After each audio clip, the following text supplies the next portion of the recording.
And for what it's worth, I don't predict there's going to be any peace deal. I think there's no deal to be done because Putin's not even at the table. It's just America bullying Ukraine.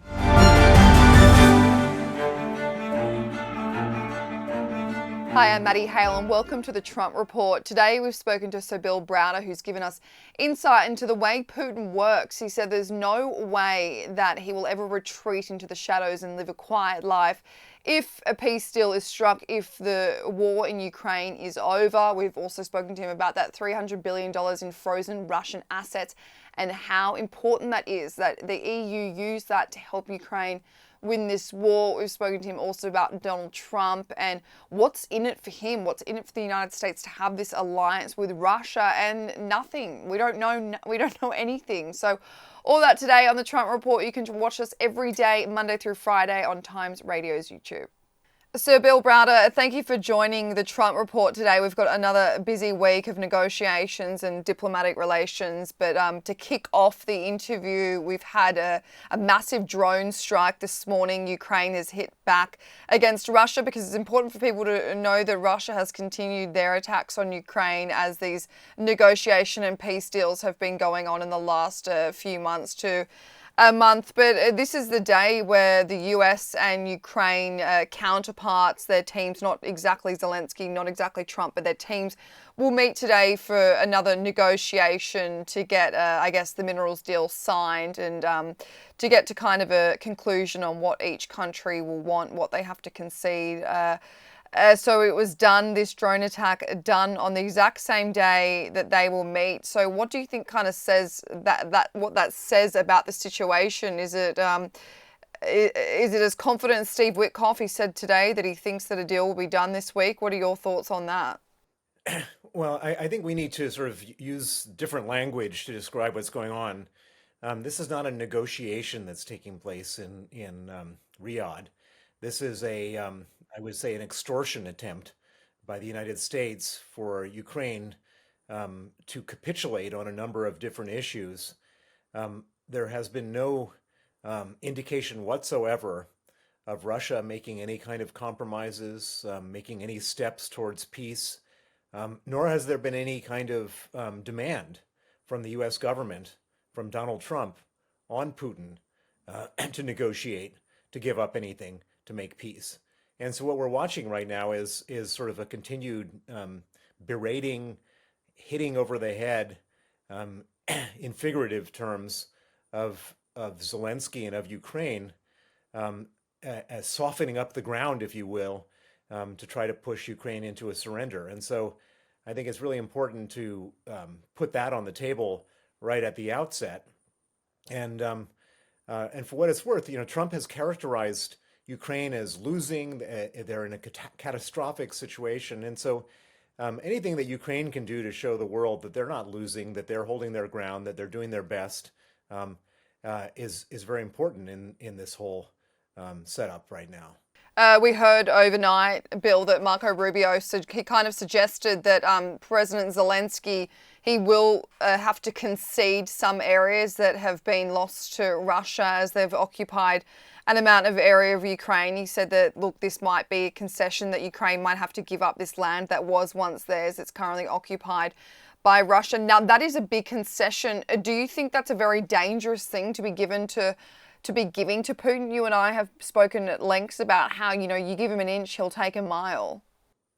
Well, first of all, it's an absurdity to go into one side, to go in with one side of one party to the whole thing, demand various things from them, and then not demand anything from the other side. And so, I mean, if Ukraine were to sit down with Russia and both sides were acting in good faith, then it's up to the Ukrainians to make decisions about what they want to do and what they don't want to do, based on what the Russians are offering they're going to do and not going to do.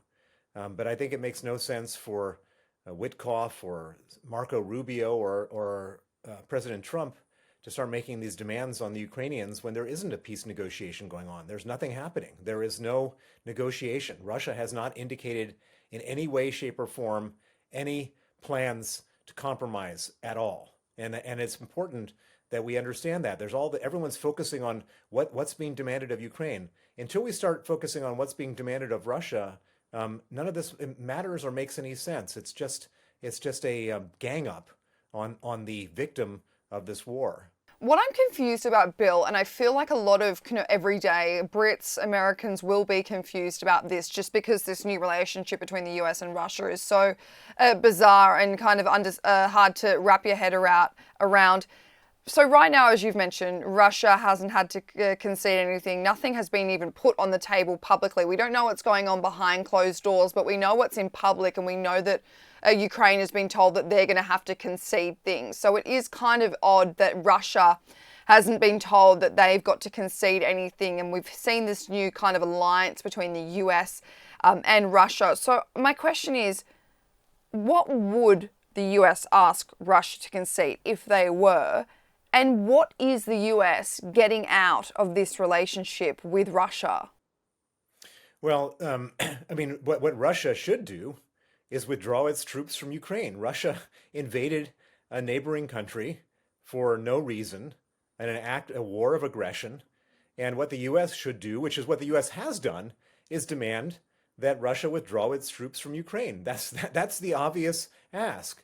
That is the basis for the whole thing. There's an aggressor country, Russia, and there's a victim country, Ukraine, and so that's that's what should be done here.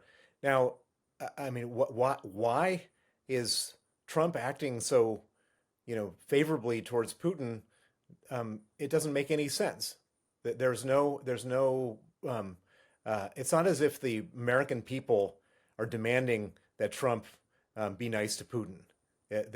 According to opinion polls, 94% of Americans think that Putin is a bad guy.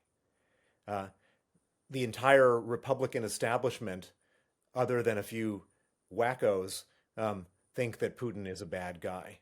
And so it doesn't make any sense that Trump is doing this grand gesture of friendship towards Putin, who's a bad guy, who is the criminal, who's an internationally indicted war criminal, should be getting all this special treatment. It doesn't make any sense. Because there is kind of cause for concern that Trump has been brokering some sort of economic deals with Putin behind closed doors, that Putin has something over him. Is that a kind of a conspiracy theory that would lead you to somewhat wrap your head around this?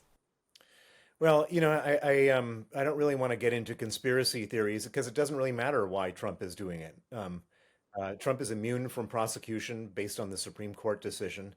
And so all we can do is say Trump is doing something which doesn't make sense. It's not in the U.S. national interest. It's not in his political interest. And it certainly isn't in the world's interest. It's only in the interest of Vladimir Putin.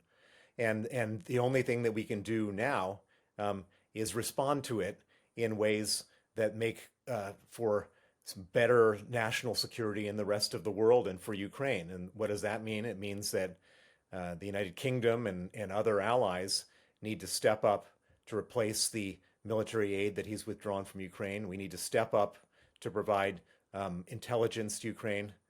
I was really heartened to read yesterday that a European satellite company called Eutelsat has offered 400,000 stations, satellite stations, to the Ukrainians to replace Starlink. Their share price went up 390%. I think that replaces Elon Musk's leverage over Ukraine. But I mean, let's just call a spade here. America has sided with Russia, the aggressor, and thrown the victim, who is Ukraine, under the bus. That is what has happened, and why it's happened. That can be for the political scientists or the criminologists, but we need to respond to it, and the response has to be robust and it has to be quick. And I'm happy to see little things starting to happen, but a lot more needs to be done. And probably the most important thing that needs to be done is that Europe needs to confiscate the $300 billion of Russian central bank reserves and take that money and use it to fund the continued defense of Ukraine. No, let's get into the $300 billion of frozen Russian assets, because you and I speak about this once a week, and it's important to keep bringing it up so that it keeps gaining that momentum. Why? Okay, so if we keep this relationship with if the US, the UK, the EU, they want to keep their relationship somewhat civil with the US and they don't want to make it any more tense, is the kind of loophole in the way to do that and the way to help Ukraine by taking this $300 billion of frozen assets and buying US weapons so that the US is getting that money, but so that we're helping Ukraine at the same time. Well, that would be that would have been my proposal a couple of weeks ago. So, um, offer Donald Trump a carrot, which is hundreds of billions of dollars of defense contracts for U.S. companies. That sounds really nice. But we've just learned that the U.S. has switched off um, the software updates and other types of technology to support F-16s in Ukraine. And so I don't think that at this stage of the game, U.S. defense contractors could be relied on in order to provide reliable weapons for Ukraine or for other countries that are potentially at war with Russia or whatever. And so I think that's no longer on the cards. I think that the money should be spent on to the extent that the money is confiscated, and I think it actually will be now based on events as they're unfolding. But it should be spent on European defense manufacturers where they're not going to hold that leverage over Ukraine or other countries. Is this the only way, in your eyes, that the EU can fight this war, and obviously the UK as well, without the help of the US? Well, I mean, I think it's going to be very, very painful if now that the U.S. has pulled out. Very, very painful. And we've seen the number of drone attacks and missile attacks on Ukraine increase dramatically after the U.S. Withdrew intelligence support. And the intelligence support, by the way, is the one that really hits Ukraine immediately. So the military aid hits Ukraine over a period of months because there's been a lot of front-loaded military aid. But intelligence support, and what I mean by this is the early warning that a missile has been launched towards Ukraine. So Ukraine then knows the missile has been launched, knows the direction it's being launched in, and can prepare a countermeasure to shoot it down. And without that, more missiles hit more civilian targets and more Ukrainians get killed. And that happened immediately. Now, there's rumors this morning, according to Trump on his Air Force One, that he's now providing intelligence again. I haven't verified that, and I don't know what that means. But that's the immediate, really sort of um, uh, catastrophic withdrawal of support that can be seen, right away, right today, right now. Because there is that argument, Bill, because people wonder, like, how quickly can weapons, can intelligence, can anything foreign aid actually get to Ukraine? So if the EU did confiscate this money, how quickly could it be kind of put into the hands of Ukraine? I mean, you've spoken about how important it is to be sending military weapons and, of course, revamping that and restabilizing that intelligence. There was also the argument that maybe the money should be put into rebuilding Ukraine. But should the money be sent right now for weapons, for intelligence, for the stuff that is needed on the ground right now for Ukrainian troops? Well, so the original argument about that money is it should be used for the reconstruction of Ukraine, but there's not going to be a Ukraine to reconstruct if Russia takes Ukraine, and so it has to be used for the defense, and the money could be taken immediately. So the money could be taken immediately and can be immediately sent to Ukraine to purchase weapons and other things. Now there is a huge logistical problem, which is that the U.S. provides certain types of weapons which nobody else has. And so, even with all the money in the world, the Ukrainians won't have HIMARS, for example, or Patriot missiles.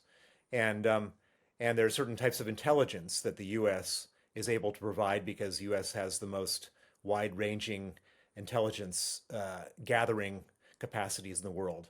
That's going to be irreplaceable.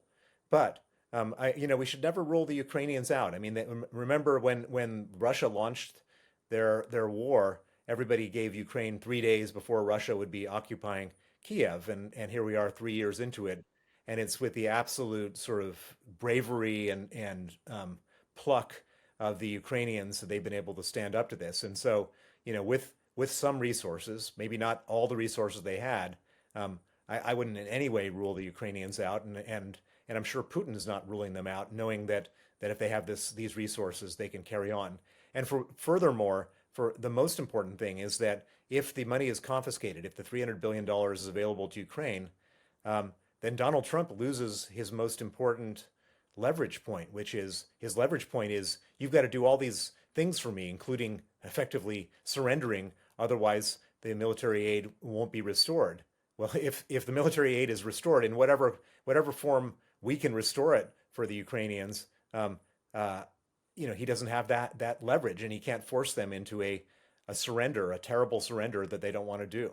And it kind of knocks him off that, leader of the free world title and that big man on campus role that he wants. He wants to be the person that ends this war. But he was correct when he said that Ukraine is in the EU, and it's important that the EU is the one that steps up. But Bill, on the note of how Ukrainian troops have persevered and prospered in this war, yesterday I spoke to Hamish de Bretton-Gordon, and he said, we can't forget that Russian troops are wildly untrained conscripts that do not have sophisticated artillery or weapons the way that Ukraine has. So while Ukraine has had so much taken away from them and they've been, fighting with one hand behind their back, they're a lot stronger and a lot more, better trained than Russian troops. I mean, Russia had to bring in North Korea. Well, so the problem for Russia is that they had this whole sort of meat grinder strategy of just have with no regard for human life, and according to Ukrainian estimates, the numbers are about 880,000 troops have either been killed or seriously injured, and what that means, if you look at the sort of population of soldiers, that all the sort of trained soldiers who started the war, they're all dead. All the convicts that they then brought to the battlefield who weren't trained, or they're all dead. All the people that they were paying sign-on bonuses of $4,000 and then rising up to $40,000 are all dead. They brought in North Koreans, and I think like 30% of the North Korean soldiers that they brought in are all dead. And so, yes, there's not hardly anyone is trained. Most of their tanks and other material has been destroyed of the Russians. But most importantly, what the Ukrainians have on their side is they're the defending country, and Russia is the invading country. And so, as the invading country, without a lot of equipment left because a lot of it's been destroyed, what do the Russian soldiers do? They're just being forced into the open battlefield. And what the Ukrainians have discovered is that they can pretty much, using drones produced, bought, made, and produced in Ukraine, they can use those drones, which are very inexpensive, to basically eliminate those soldiers as they push forward. And now, of course, the Russians have gotten a little bit of traction, but I wouldn't say a lot. If you look at the map of Ukraine, for the loss of 200,000 soldiers, they maybe moved 50 miles. I mean, it would take, I think, 60 years, according to the estimates I've read, to take over all of Ukraine based on this strategy of meat grinder attrition that the Russians are ready to or have been using. And I don't think that that's a sustainable strategy in any way, shape, or form. Which is why it's so glorious and lucky for Putin that he's got this new friend in the world, Donald Trump. What I worry about, though, Bill, is that now that Ukraine has had their military aid revoked from the US, and now that they've had their intelligence revoked, Putin will gain some sort of headway in terms of occupying more land of Ukraine, that a peace deal won't become enticing for him in any way because he knows that he can gain more land. Does that make sense? Of course, perfect sense. So if you're the US and you have a legitimate interest in pushing for an end to this war, the way you push for the end of the war is to put Putin on the back foot. Putin is the guy trying to push forward. He's the guy trying to push forward. In order for him to want to negotiate, he's got to be put in a position of weakness. How do you put him in a position of weakness? You give the Ukrainians more resources so they can absolutely pound Russia. So Putin realizes that in fact, not only is he not going to make forward movement, he's going to have backward movement, and it's going to start accelerating backward. That's the moment that you have a negotiation. You don't do it when all of a sudden you take away the resources of the defending country and then ask them to capitulate. That's not a negotiation. That's a surrender.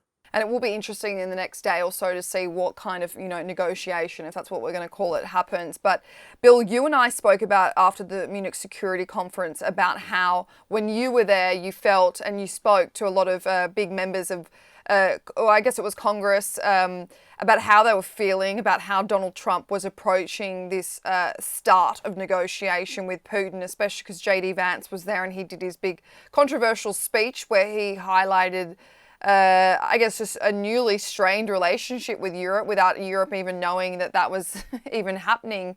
So from your contacts, from your conversations with Republicans, now that we're about nearly 2 months into this new administration, how are they viewing Donald Trump's approach to Vladimir Putin? Is it as divisive as it was when you were at Munich? Yeah, I mean, each one of them is privately appalled. I mean, if you're a Republican and you've been around for 20 years, Russia was the evil empire, the axis of evil, the bad guys.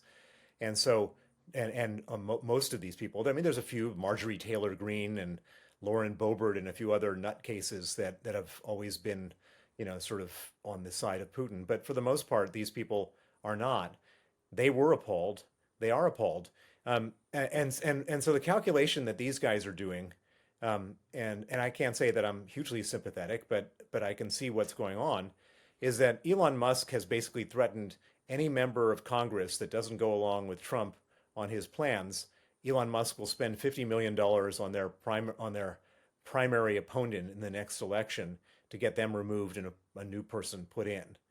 And so these people are all sitting there trying to do their calculations about well, how do they try to change this situation without ending up being like Mitt Romney, like Adam Kinzinger, like Liz Cheney, and who all went against Trump and got knocked out, and and so most of them are afraid to put their heads above the parapet, and so if you were to talk to them, privately, what they'll tell you is that they're appalled. They don't want this to be happening. They're trying to influence things from the inside. Now again, I don't, if somebody is ready to like be a soldier for the U.S. and die for the country, I think that a member of the Republican Party should be ready to sacrifice their career for the country if that's what has to happen. But at the moment, you don't see that happening at all. It must be pretty terrible to be sitting there watching everything you care about getting dismantled by someone from your own party. And we kind of thought before the 2024 election that perhaps a lot of these kind of scared Republicans were they were starting to come out and disapprove of Donald Trump and criticize him, but then he became the party nominee and, they retreat back into their shell. So it is really interesting that he has that power over the rest of his party, and you can't ever say the Republican Party is united because this is exactly the opposite of it. But just a final question for you, Bill. Say a peace deal is struck this week. We've got negotiations happening. If it is struck and Putin, and when he meets with Steve Witkoff later in the week, and it all seems like we are going to get a deal done, how confident are you that Vladimir Putin after will retreat into the shadows and live a quiet life without trying to strike up another war, another conflict? There's a 0% probability of him retreating and living a quiet life. His whole modus operandi is just to stay in power. He needs to stay in power in order to stay alive. In order to stay in power, he needs to make sure that the Russian people are not focusing their anger towards him. In order to do that, he needs a war. He needs a foreign enemy, and the best case scenario is we have a short break, but during that short break, he's going to rearm and get ready for the next move forward. And for what it's worth, I don't predict there's going to be any peace deal. I think there's no deal to be done because Putin's not even at the table. It's just America bullying Ukraine, and so my prediction is that this war will carry on for quite a long time. Quite a long time. Bill Browder, thank you so much for joining the Trump Report today. Thank you.